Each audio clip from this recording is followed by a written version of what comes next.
And what is up, everyone? Those of you guys just tuning in, that wasn't my normal intro. And it gave me the opportunity to do my description after I hit go live. So I'm going to have to go back and add in all the description for the show. But for those of you guys just tuning in, uh, you know who I am. I'm Joe DeHoyos. I'm the host of Beyond the Woodline. I'm also the executive director for the JRG, which is the Javelin Research Group. In this group, we research the creature known as Bigfoot. We have teams in Maine, Florida, Ohio, Michigan, Louisiana, California, Oregon, uh, Minnesota. Where else? Here in Texas, where I'm at. I know I'm missing a few other states. I always do. If you're interested in looking for this creature or helping us with the research, give me a shout. Beyond.woodline@gmail.com.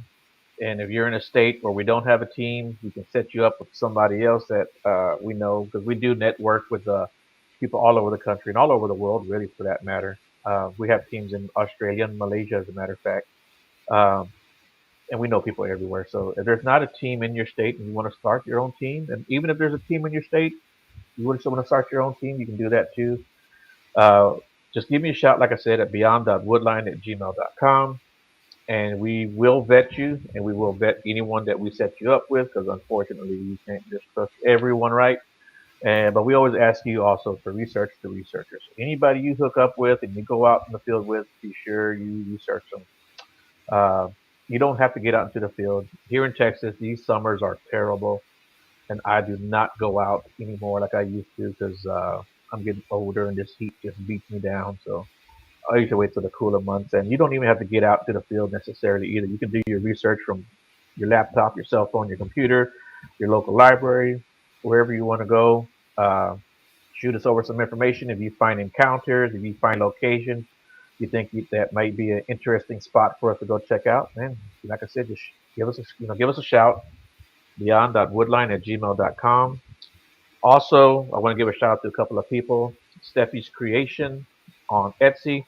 She's really, really cool, man. She sells these little REM pods. She has this one. She also has another model with the temperature on it.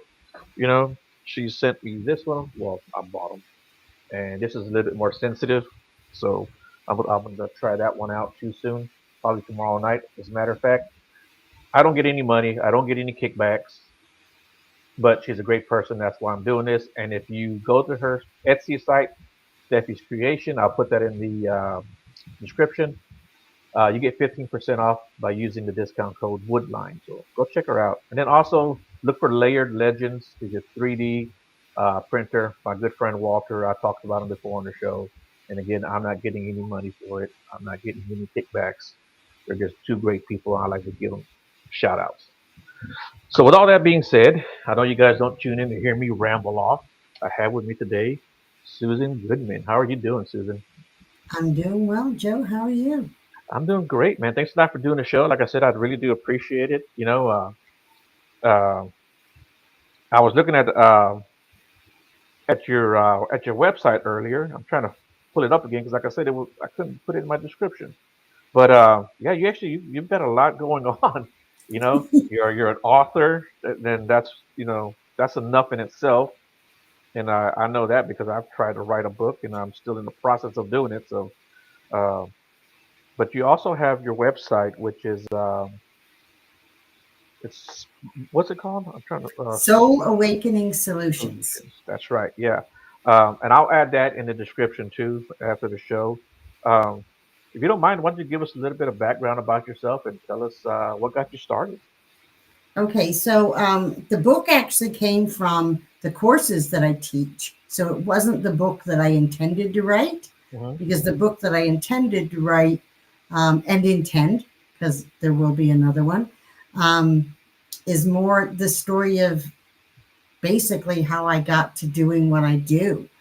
So the book really talks a lot more about empowerment and taking back control of your life when you've come under a psychic attack or some sort of spiritual awakening that's caused you to start to notice that there's a lot more in the world than just you. and that there's a lot more in the universe than we can see with our eyes or hear with our physical eyes or our physical ears. So I teach psychic development, and the book ended up being developed more from my own personal journey and a combination of some of the top stuff I teach in my courses. Okay. Okay. You know, so you hear that all the time, psychic attack, right? What exactly is that? Okay, so a psychic attack can take a lot of forms. It can be unconscious, so we can actually psychic attack each other. So, gossip or sending negativity and negative energy out at someone can hit their energy field same way as like you are you familiar with the term empath? Right. Okay. So an empath feels the energy of someone that's close to them. But a psychic attack takes we know that time and space don't exist, Okay. right? So a psychic attack can be carried across time or space. And people generally think of it as some negative entity that's taken over your body and taken over. But really, it can be as simple as somebody who's bad mouthing you and wishing harm on you, and it lands in your energy field. Mine was a little more powerful than that. What I came under was definitely a negative energy attachment. So there's that form of psychic attack too, Okay. where something that's outside of our norm, what we normally recognize as physical human beings, um, a darker energy gets attached to you. And that's another way that a psychic attack can occur. But the most common ones are actually people on people, Okay. like people sending negative energy out at someone else and it lands in their energy field without you start getting paranoid and thinking that this person's out to get you and all of this. And in fact, generally, that's what's happening. They're sending all this negative energy your way. Right. And you know what? That's funny that you talk about it like that because in the past, uh, I've had guests on and we've talked about that. The power of your words and your thoughts. Even if you're not meaning to send that out there, you are sending that out there. And anything from like jealousy or even envy in the most innocent way can still attach itself to somebody. And Absolutely. yeah, and Absolutely. and it's human nature for us to be a little jealous and a little envious. And even if you, like I said, even if you don't have that ill intent, you can still put it out there. Yep. So I think everybody needs to really be careful about what when they do stuff like that. And here's Miss And Sandra. She says hello, Joe and Susan. hi, Sandra. Yeah, Yeah, and we've all done it, including myself. yeah, The more we raise awareness around it, the more we start to take back our own power. yeah. Because, as I just said, time and space, we know. Um, I presume, I assume your guests know. Time and space don't really exist the same way as we think they do. So when we send something out, it can land on somebody across a different timeline or across whatever amount of space is between. But it can also sit out there, right? And then Right. land at a different time. So you might be envious and sending out all of this anger, and then you don't really want it to be out there, and you don't feel that way anymore. It was just in the passion, the heat of the moment, but that energy's still out there, Yeah. and it's still going to attempt in some way to track that person down and to find them, Hmm. and Exactly. so it's still going to land on them. Hmm. Yeah, and like that's so it has been about 5 years ago. I kind of had this dark cloud over me, and a friend of mine contacted me, and they lived at this time, and they lived in South Carolina, and he called me up and he told me, hey, that his wife has been thinking about me, and she asked me if I knew somebody that would kind of put something on me, and she mentioned a name, and man, she was right on the money, and it was just funny how she knew who it was and from thousands of miles away. So yeah, so that's when I started like being more aware and protecting myself, uh, because yeah, people can do stuff to you, and I think a lot of people don't realize that maybe some of the stuff they're going through is because somebody put that negative energy out there. on you. Absolutely. And so we can do it the opposite way too. Hmm. So we think about it as prayer or positive intentions. And so we can send positive intentions at people, and you can go and you can have a really great day and not know where the really great day came from. But we don't recognize that. We don't go, oh, you know what?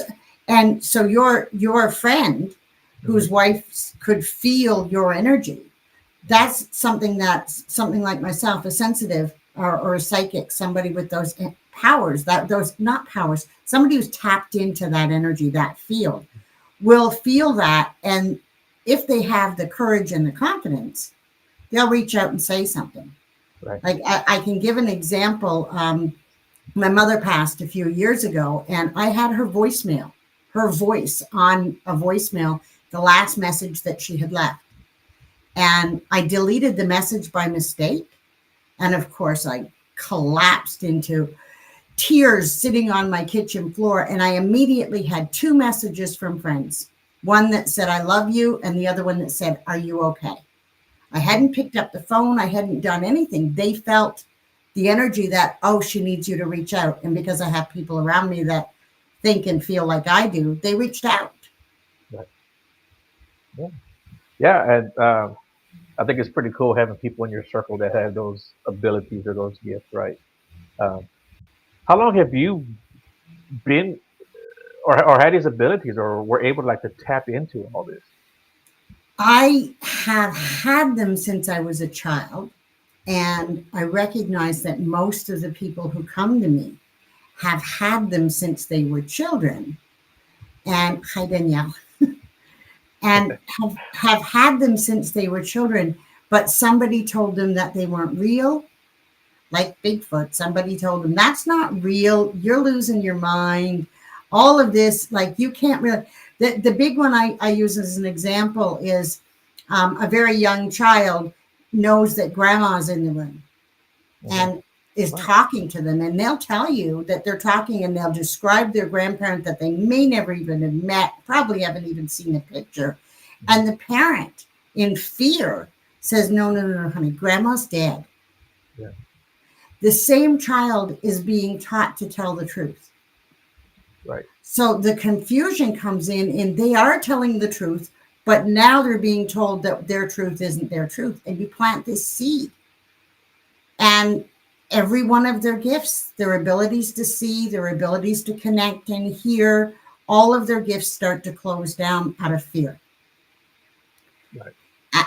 And we have so many people that are now tapping into their gifts and awakening them because they're letting go of that fear. They're casting off that dark shadow that you had over you. And Right. that's my thing. What I do is I help people to step back into their gifts.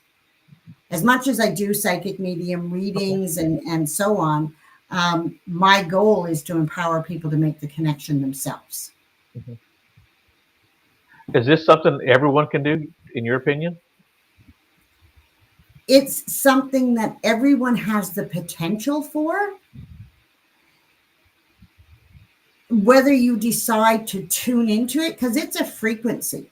So just like we talked about sending out negative energy at someone, that's a frequency.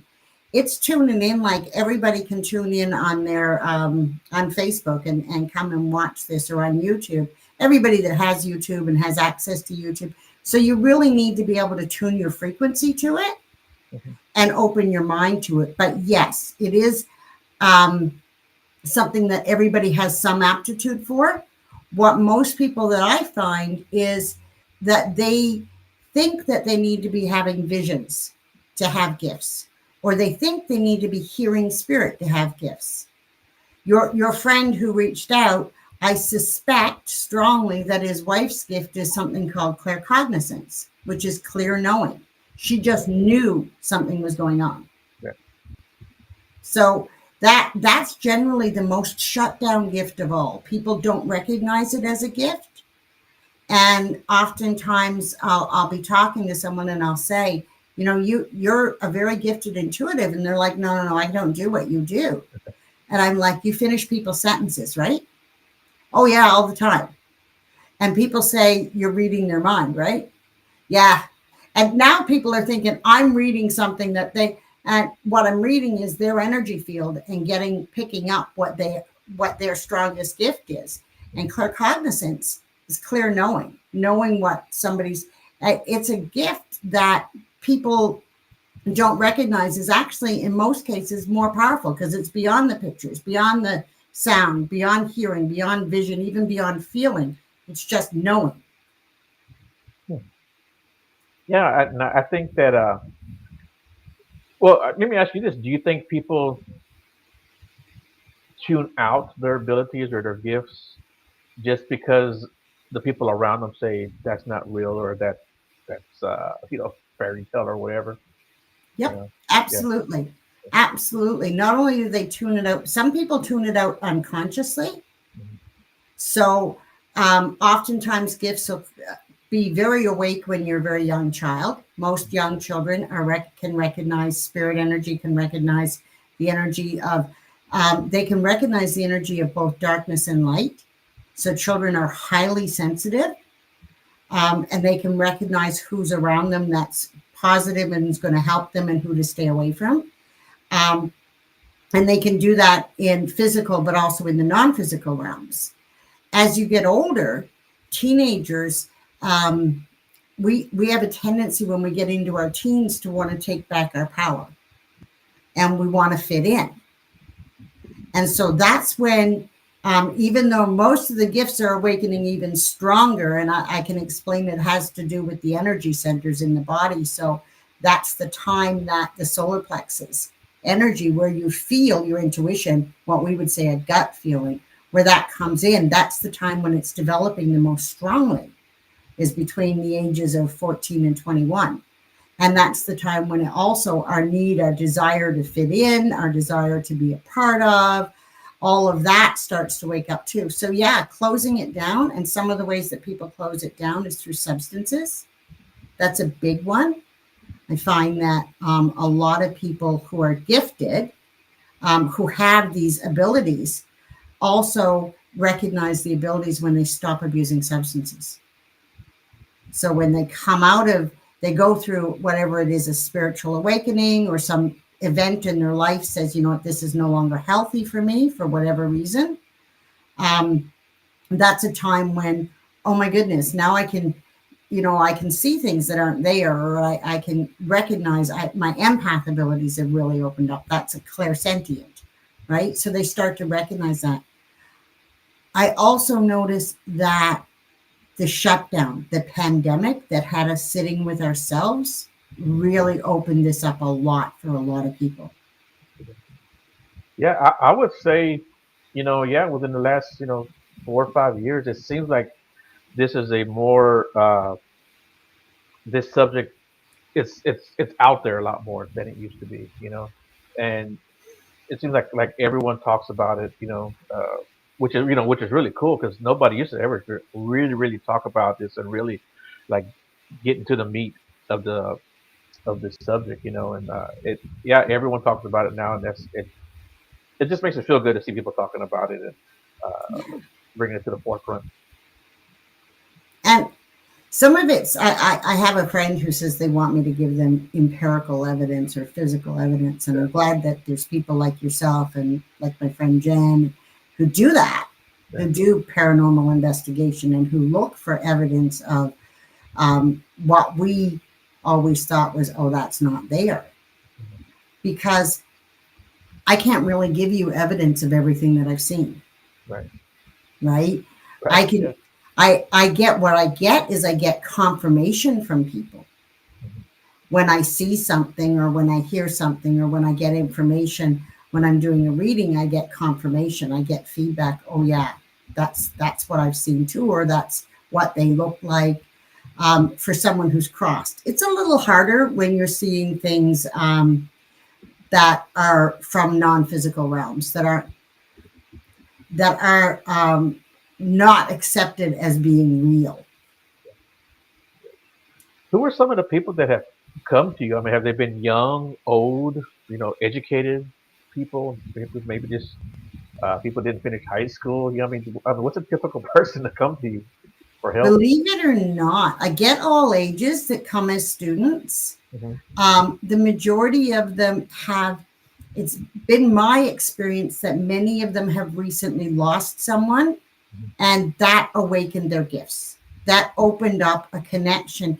I get people who've never had any belief in something life after death, in belief in angels, in belief, no belief that there's anything except, like, very much almost like an atheist type thing, or agnostic at best, Right. right? And they come to me because they lost somebody, and now all of a sudden they're aware when people are around, and they're, you know, they're picking up. They're like, I love this one because they're like, but I can still hear them, Right. and they're dead. And I think I think I'm losing it.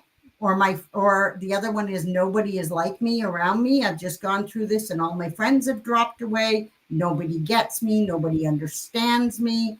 And so I get a lot of people like that. Mhm. I do get people who've experienced traumatic events. And I also have a lot of um, people who started exploring their gifts, their abilities, and were drawn to things like tarot or angels, or getting my favorite. I'm seeing angel numbers. I'm seeing 1111 everywhere. I'm seeing 444 everywhere. What does that number mean? Or we're on a full moon tonight. Right. That's the other one. It's a full moon. Susan, can you tell me what this full moon means? Because they're starting to see that other energies affect them. And this is the first indication. Oftentimes people say, oh, I'm an empath and I'm affected by other people's energy. And that's a really strong indication that really you're an intuitive, and this is how you're reading right now. And so my thing was, I was totally disempowered by it. I was totally overwhelmed by it. Fortunately, I was also totally open to it. So when I started having other beings communicating telepathically with me, I just responded and started conversations with them. And so when I had these conversations going on, I started realizing not all of them are really nice. It's like you can talk to all your neighbors, but some of them are just going to be nasty and threatening. And so then I started to learn how to close it down, and how to recognize who I actually wanted to talk to and who I was not. I was just going to ignore because they were noisy neighbors. Right. Yeah. You know, it's funny that that you at the beginning you were talking about like people who have passed, right? Um, I don't want to talk too much about the story, but it was a party for my mom and one of my nieces who was like 15 at the time, and my aunt, uh, she was like maybe also like in her early 70s.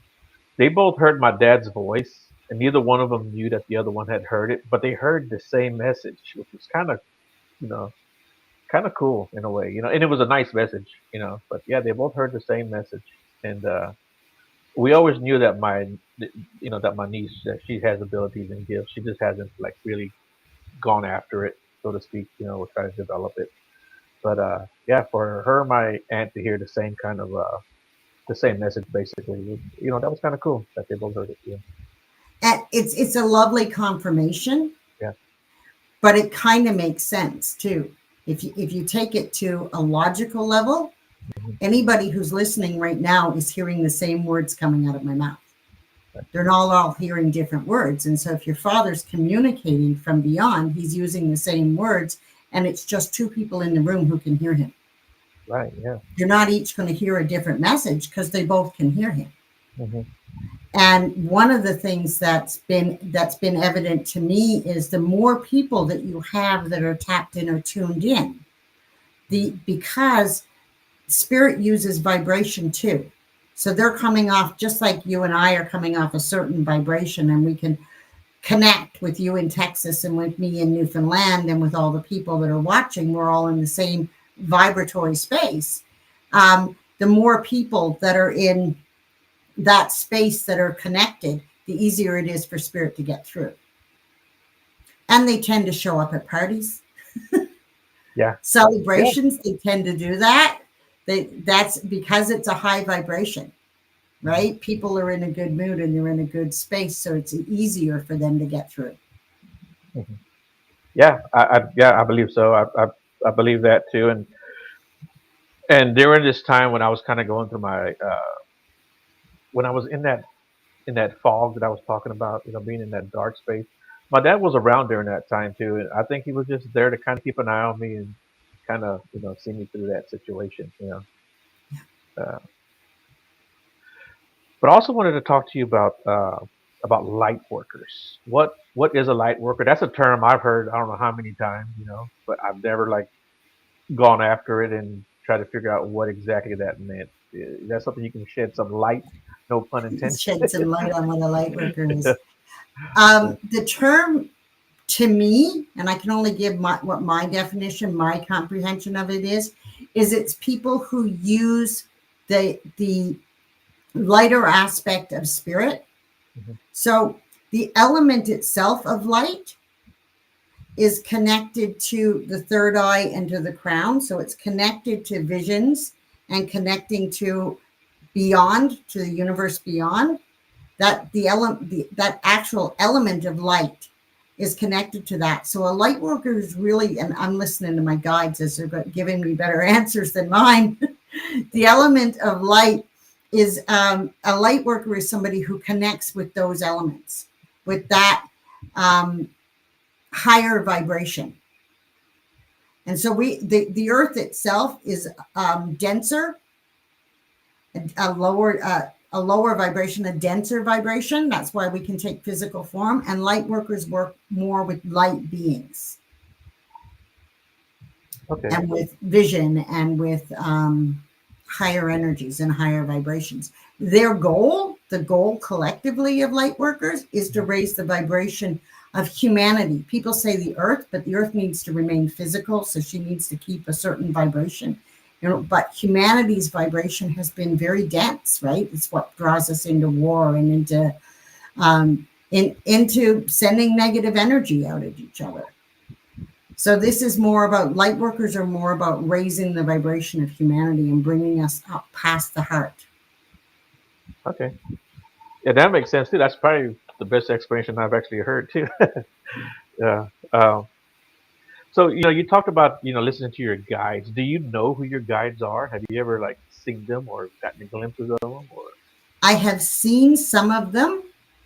okay. So at one point, I was going through a very traumatic, like you, I went through a very dark phase when I had this attack, this entity that was, I took it as like, guys, you need to stop because this is my life and you need to stop having this war inside my life.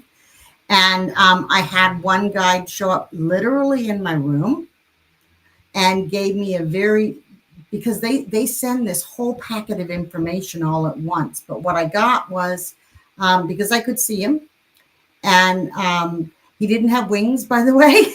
So this one in particular didn't have wings, even though I still recognize him to me as Archangel Raphael. But he did show up with a beautiful energy, and visually I could see him, and he connected and communicated and just said, you've been sick for a very long time. What I got from that, though, wasn't just what I had experienced in this life, but that there were other lifetimes that I'd experienced the same type of illness, and that now I was on my way to the healing journey, the healing path. Okay. There's others. So some of them are my guides. Some of them are just like, you have some friends, and then there's just people in the background who show up, and you see them and you're aware that they're there, but they're not really people that have come just to chat with you. They might be there to chat with your friends or so on. So I've seen others. I've seen I'll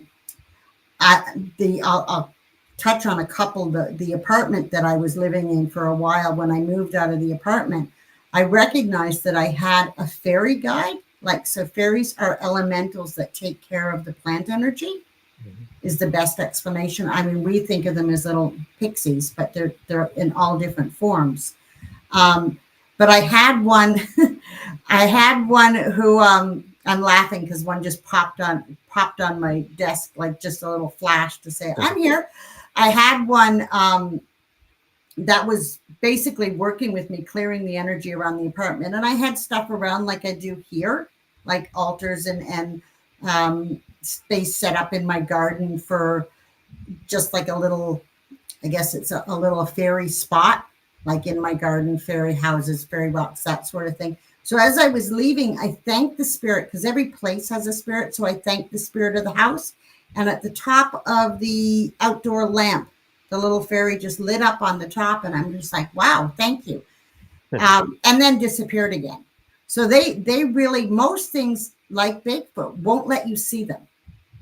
So they exist in a different reality than we do, in between time and space. And they will only reveal themselves if they trust you to show themselves to you. Okay.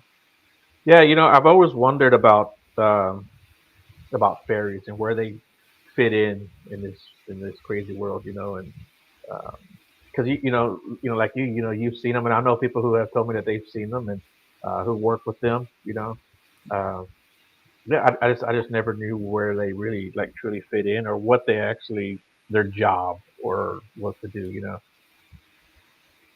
They protect the earth from us, in my opinion. So humanity, as egotistical as we can be, we think that, we're going to save the earth. In fact, we're the only potential to destroy the earth. So Yeah. really, we're saving it from ourselves. The elementals, the fairies, the dryads, the elementals, the elemental realm, which we think of as the fairy realm, they take care of the earth's energy. So whether it's the plants, the water, the air, they take care of that, and they live for much, much longer lives than a human life, like thousands of years. So they've been here and they'll be here long after us. But when we think about fairies playing tricks on people or leading people astray or any of that, it's generally as a result of, you know what, I need to get you away from this spot because you're not keeping it safe. You're not taking care of it. Hmm. Yeah, that makes sense too. And you kind of touched on seeing the archangel. What was it, Raphael? Is that who you said? Raphael, yeah. Yeah. Um, is that someone that you work with, or something that just pops in whenever he wants to? I work with very much. I work with the archangelic realm. So one of the gifts that I was given, because this is more. Sometimes it's I came with these abilities, and then other ones are downloaded, just like you download into your computer more apps. So I look at it the same way. These were downloaded. I just have more apps going on. So I can connect with most of the archangels that I'm familiar with. And the reason that I know that which archangel is, it's similar to how you know one of your children or your wife has come up behind you, as opposed to, or how you knew it was your dad, Mhm. right? Right. Because I can recognize their energy. Mhm. So I know when it's Raphael that steps, and I teach people how to do that. Mhm. So I teach people how to recognize, we call it blending energies. So we do it all the time as human beings. This is another reason I think the pandemic really helped, because we've created this, we learned to create a bubble around ourselves and to recognize that we affect each other from even from a distance. So now you can maintain and recognize your own space. And then when something steps in, you can recognize the energy. So you just learn to recognize them as if you're recognizing friends or family or other people.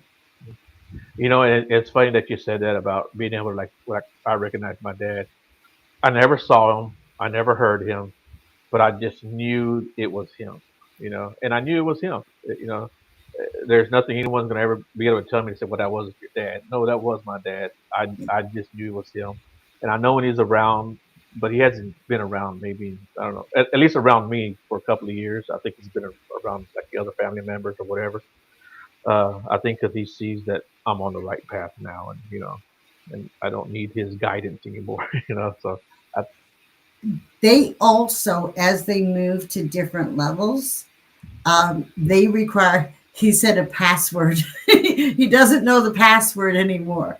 uh, So they require permission to enter our energy field. Like, this is the reason I choose to work with the angelic realm, because angels wait for an invitation. They will wait for an invitation to step into your energy field. Just like people that you want to be around, they're the ones that knock at your door. Some people even text you before they, is it okay if I phone? Yeah. Right? The angelic realm will wait for permission. There's lower vibrational realms and there's some galactic realms. So we're not the only ones in this galaxy, right? So there's some galactic realms that won't wait for permission. Mm-hmm. So they will, what we would call, intervene, or they will interfere. And the fairy realm kind of winds up in that gray area, so to speak, because they will intervene on behalf of the earth energy or the plant energy, or they will intervene, and they don't see it as interfering with humans. They see it as protecting a life that's much more important than ours, and they see ours as much more fleeting. Hmm. Okay. You reminded me of a story too. I want to tell real quick. I had a friend of mine, and when she was going through her divorce, and she works with angels, much like like you do, and her son was kind of having a hard time in school, struggling with everything, and so she just said that one day he had a really bad day, and she was sending him off, and she goes that morning, because I dropped him off at school, and after I dropped him off, I parked, and I was just saying, "Send angels, send angels, send angels," just kept saying, "Send angels to to go help him out and watch over him." After school, when she went to go pick him up, his teacher came out there and was like, "Hey, I got to talk to you," and she's like, "Yeah, what's going on?" She goes, this is the teacher telling her. She goes, "I don't tell anybody this, but I have gifts and I have abilities." She goes, "The room was packed with angels today." And she was like, "Oh my God." So they started talking about all that. And I just thought that was pretty cool that the teacher came Yeah. out and said the class was packed with angels today. But that was kind of good validation for her that that the angel To showed up. know that she was successful in Yeah, sending the angels. Yeah. yeah, that was pretty cool. Yeah, that was pretty cool. Yeah. There's something else I wanted to kind of touch on. So you mentioned working with the angels. Are you a religious person? No. Okay. Okay. So I did grow up in a religion, Okay. which I didn't stay with, so to speak. My mother was very connected to her religion. I'm so blessed. I was raised by a Roman Catholic mother and an atheist father. Mm. So Okay. I was raised to question everything and respect everybody's right to believe what they wanted to believe. Okay. And that's a really interesting way to grow up, because I learned that I could explore every possibility. I mean, if I was to call myself anything, pagan would probably be it, but I don't like labels, Right. right? So I don't really like to label it. I would say I'm a very spiritual person, but I've always seen religion itself as as much as it's a path to follow, it's also a path that often creates dissension or discord. And so when you talk about channeling angels, how does that work for you? So I'm what we would call a conscious channel. Mhm. So there's two main categories that we categorize channels into, and one is conscious and one is trance. Okay. So a trance channeler will completely let go of every part of their consciousness, even, for example, oftentimes their body, and something will come in and completely channel through them. I don't do that, and part of the reason I don't do that is the psychic attack I went under. So I don't trust to give my body over completely to something else, because I don't know that it's going to be that safe. So what I do is I put aside my beliefs or my mind, and I open up and I allow the channel to start to flow. When I do channel, when I do that, for the beginning, I'll be aware of what's coming through. Mhm. And then as it flows, I tend to lose awareness of it as I just let what's flowing through come through. And then I have to listen to whatever I've channeled, whatever message it is, or whatever meditation, whatever activation that's been channeled. I have to listen to it again myself, and I'll be like, wow, that's so cool. Mhm. Because that's when I recognize it's not me. Okay. Oftentimes it's information I didn't have before, or sometimes it's even a belief I don't necessarily have. So I can be channeling this information to someone and I'll be like, I don't really agree with that, but okay, that's what I wrote through. Yeah. Yeah. I had a friend of mine. He's a really good friend. I've known him for about, I don't know, 4 or 5 years. Um, and we were talking about, about all this stuff. I was talking about my podcast. That's how we, you know, kicked off the subject. But then he started telling me that he actually died twice, and in two different times. One when he was like, I don't know, 17, 18, and the other time he was like in his early 20s. Um, but after that, he came back, and he saw the other side. He was with people, comes back, and he now has these abilities or these gifts, and you hear that quite a bit. Sometimes when people cross over and they come back, they have these gifts. Do you think that was like a side effect to what happened, or you think that was intentional? My belief around it is that people go to pick up their gifts and they have to leave their body to do it in that case. And so the spirit goes, leaves the body, and comes back to the body, and the body just gets a reset. Just some similar to astral travel, only it takes a little longer and we perceive the body to be as dead. But I think the body takes care of that while you're gone to pick up those gifts and you can bring them back. So it's instantaneous in the sense, the same thing as what I talk about downloads, right? Like not instantaneous in that sense, but it's a lot faster than downloading a new app sometimes. Right.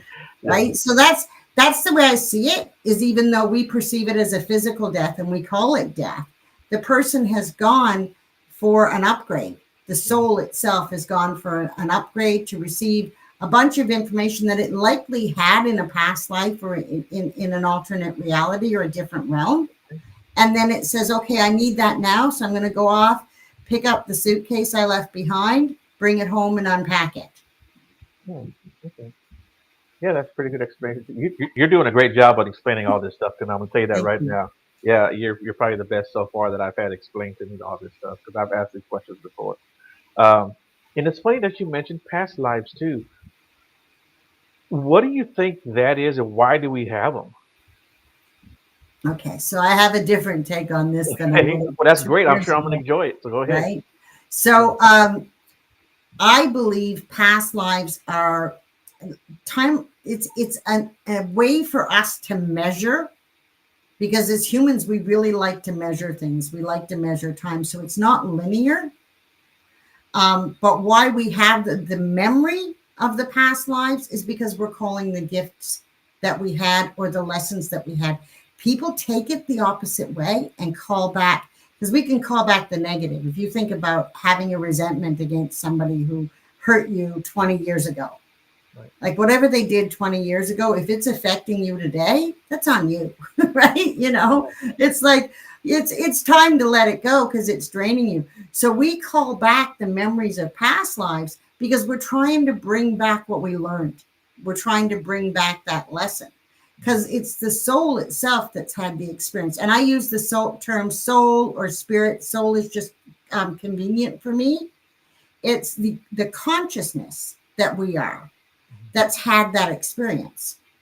But I also believe, and we've heard times where somebody says they had a past life of Cleopatra, and you might have 5 people who are saying the same thing, Right. right? That I would, but that was my past life, because the consciousness has the ability to tap into the memory. So it's the same as you have a memory of your father, and other family members also have a memory of your father. Mhm. So you have the ability to tap into your memories. They have the ability to tap into theirs.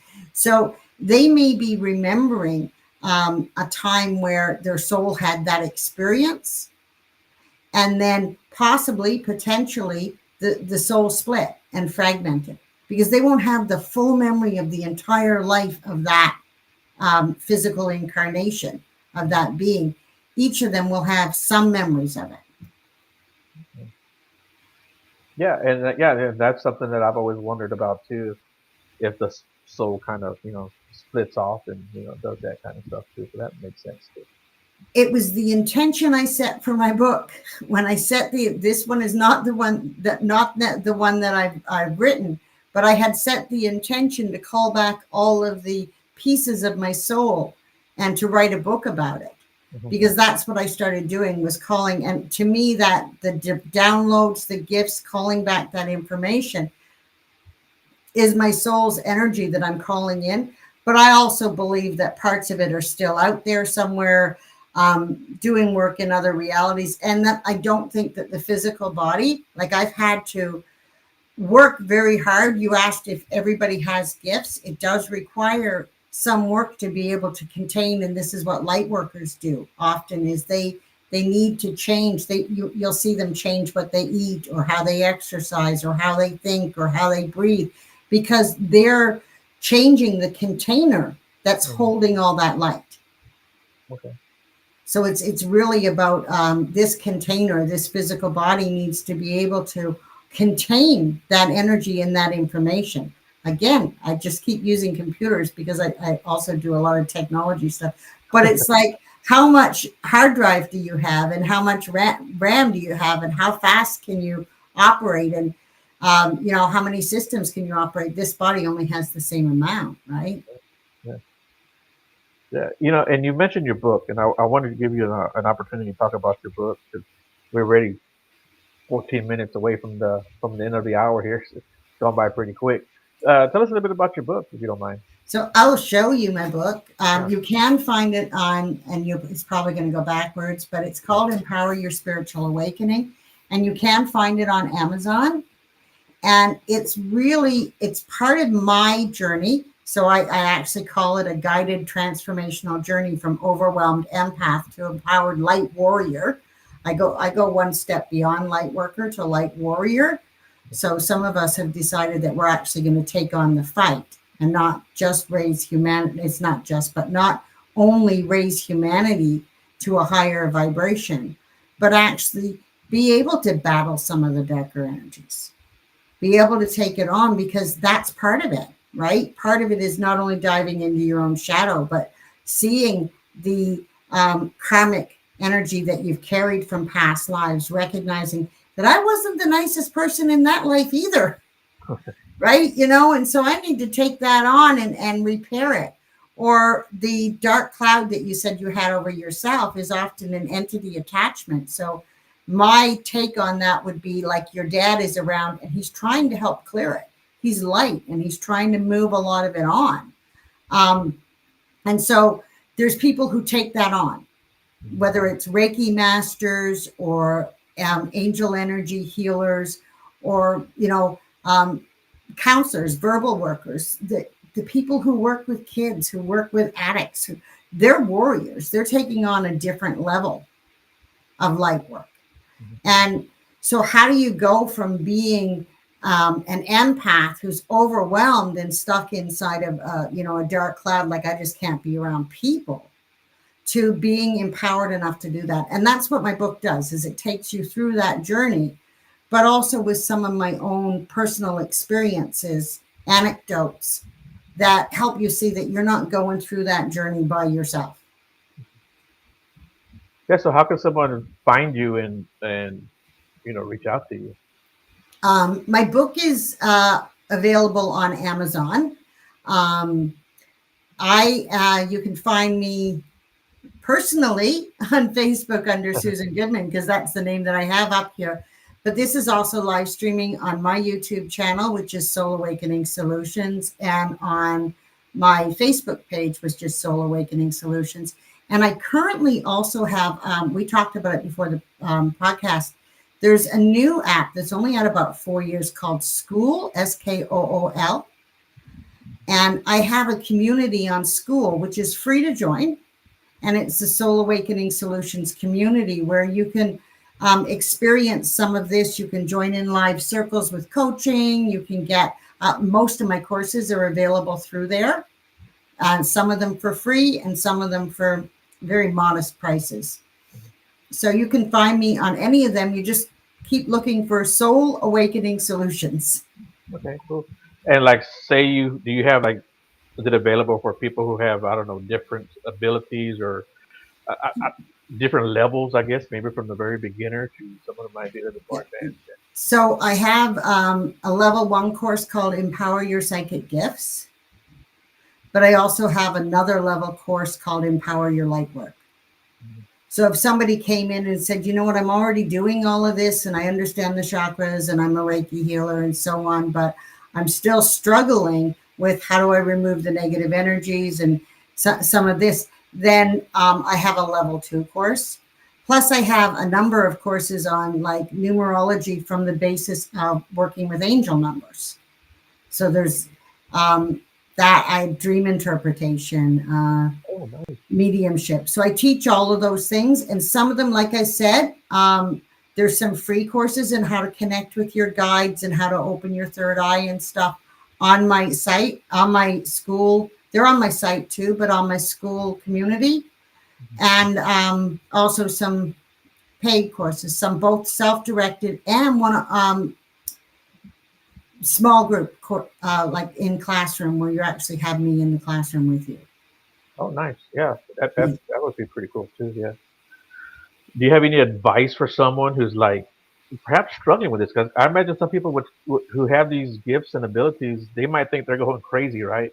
Uh, like, what advice would you have for them?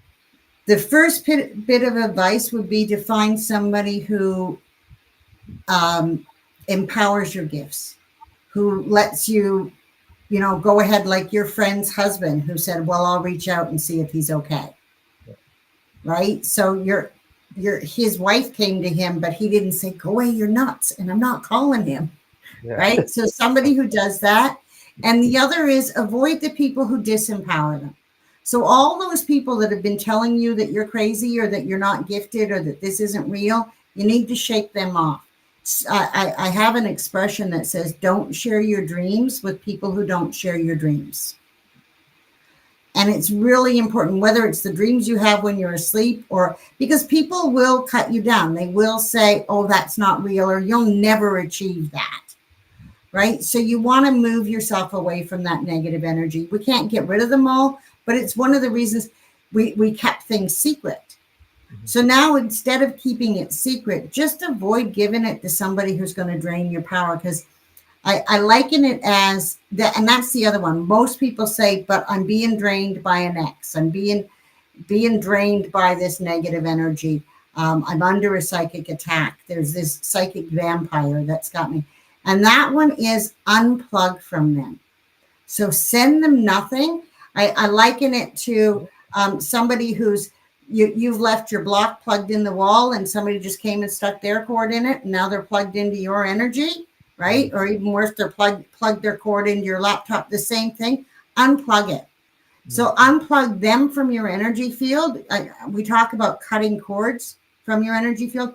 Unplug them from your energy field and don't send them any energy. Not negative, not positive, not anything. Don't give them any of your energy. And that's the way to seal yourself in, right? We spend a lot of time talking about protection, Mhm. but even protection creates a sense of fear, Right. right? So there's a lot more safety in saying, I'm just unplugging. They're not that important. They don't get my energy. And I'm just going to unplug and connect with me and with people who lift me up. Right. And that makes a lot of sense because, over the last, again, 4 or 5 years, that's what I've done. If someone's not worth my energy, then why give it to them, right? You know, and because it's draining on you. It really is. And the truth is that's how you lifted the cloud off. Yeah. As much as you said the cloud lifted, you actually pulled it off, Hmm. right? And Right. we don't give ourselves enough credit for it. We'll say, oh, well, I was under a dark cloud and, I came out of it eventually. But you did the right things to come out of it. You Yeah. didn't feed it and you lifted it off your energy field and you accepted help. Yeah. So right, those are the most important things. Yeah. And I think sometimes people get caught up in like, well, I don't want to cut him or her off because they're family or whatever. But I'm a much happier person now, with certain people out of my life, whether they're friends or family or no matter how close we were at one time, right? Uh, if they're not serving you or, you know, giving you that energy back, then they're just going to just drain you. Not only that, you're not serving them. Yeah, So if they're plugged into you, they're not plugged into their own light. yeah. And so they're getting toxic energy, even though you're not pouring toxic energy into them. The energy is still not healthy for them. Hmm. It's still toxic. They need to go off in their own light.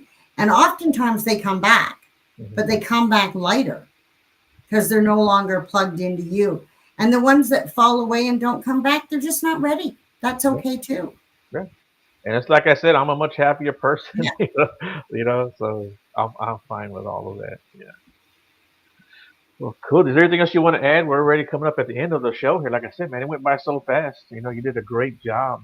And anything you need to add? Anything else you want to plug? Anything else you got going on? I really appreciate, actually, I got a full moon in my circle, a full moon circle Yeah. coming up right after this in my school Okay. community. So if you went and you signed up for my school community, you can come join the full moon circle too. Okay. Um, but no, I really appreciate you having me on, Joe, and I really enjoyed it. Thank you so much. So let's talk about the moon real quick before we go. What can people expect with this full moon? The blue moon. That we're going to disagree on because Okay. it's not actually a blue moon. This is Blue moon. how internet misinformation can go and spread as hype. Hmm. Because a blue moon, by the definition that we know it by, is the second full moon in a calendar month, and that can only happen on the 30th or the 31st. You Okay. need a first full moon first. So the full moon, the last full moon was in July, not in August. So there are those that are saying that this is a blue moon because it's and this, I read this on NASA today, that it's the third full moon in of four moons in a season. And I'm like, dude, that sounds like something NASA made up to see if they could spread some misinformation. Yeah. But it's how easily that we can fall into the internet trap of, oh, everybody's saying we're having a blue supermoon, right? And then they'll go on to explain how it's the second full moon in August, but it's not the second full moon in August. So it's one of those internet misinformation, internet hypes. Okay. Well, what can we expect? Is there anything for us to be looking out for, or we should be looking out This for? full moon is in Mercury, is during Mercury retrograde. So you can expect broken promises and broken contracts to follow it. Hmm. You can Okay. expect relationship and communication difficulties. But the other thing is more about what can you do, right? Because the moon, using the moon's energy is about using your power. And what you can do is you can use this full moon to break unfair contracts. So Okay. you can use it if you have if you're struggling with karma that's making life really hard and you're wondering like, why does this always happen to me? It's probably some karmic energy that you carried in with you, and you can go, I'm done. I'm not honoring this contract. I got tricked into it and I'm out. And so you can use this full moon's energy to do that. Okay. And people will be using it to break contracts. You'll see breakups and stuff like that happen following the full moon. This is a really good moon for calling back your energy. So, like I said, use it to unplug. And then after you unplug, call your energy back. I call back all of my energy, cleansed and clarified, purified to anchor at my being. And you can use the full moon to do that. To say, I release any contracts or vows that were not fair, that I got tricked into, or that I entered into under duress, and I call back my power.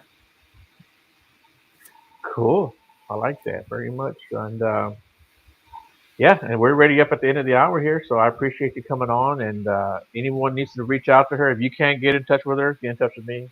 I'll message her for you guys too. I want to thank everybody for tuning in tonight. I do have a show next Monday.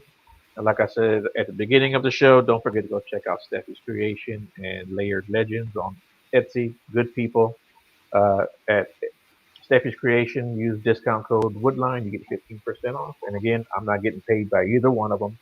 So just letting you guys know that I'm not getting kickbacks.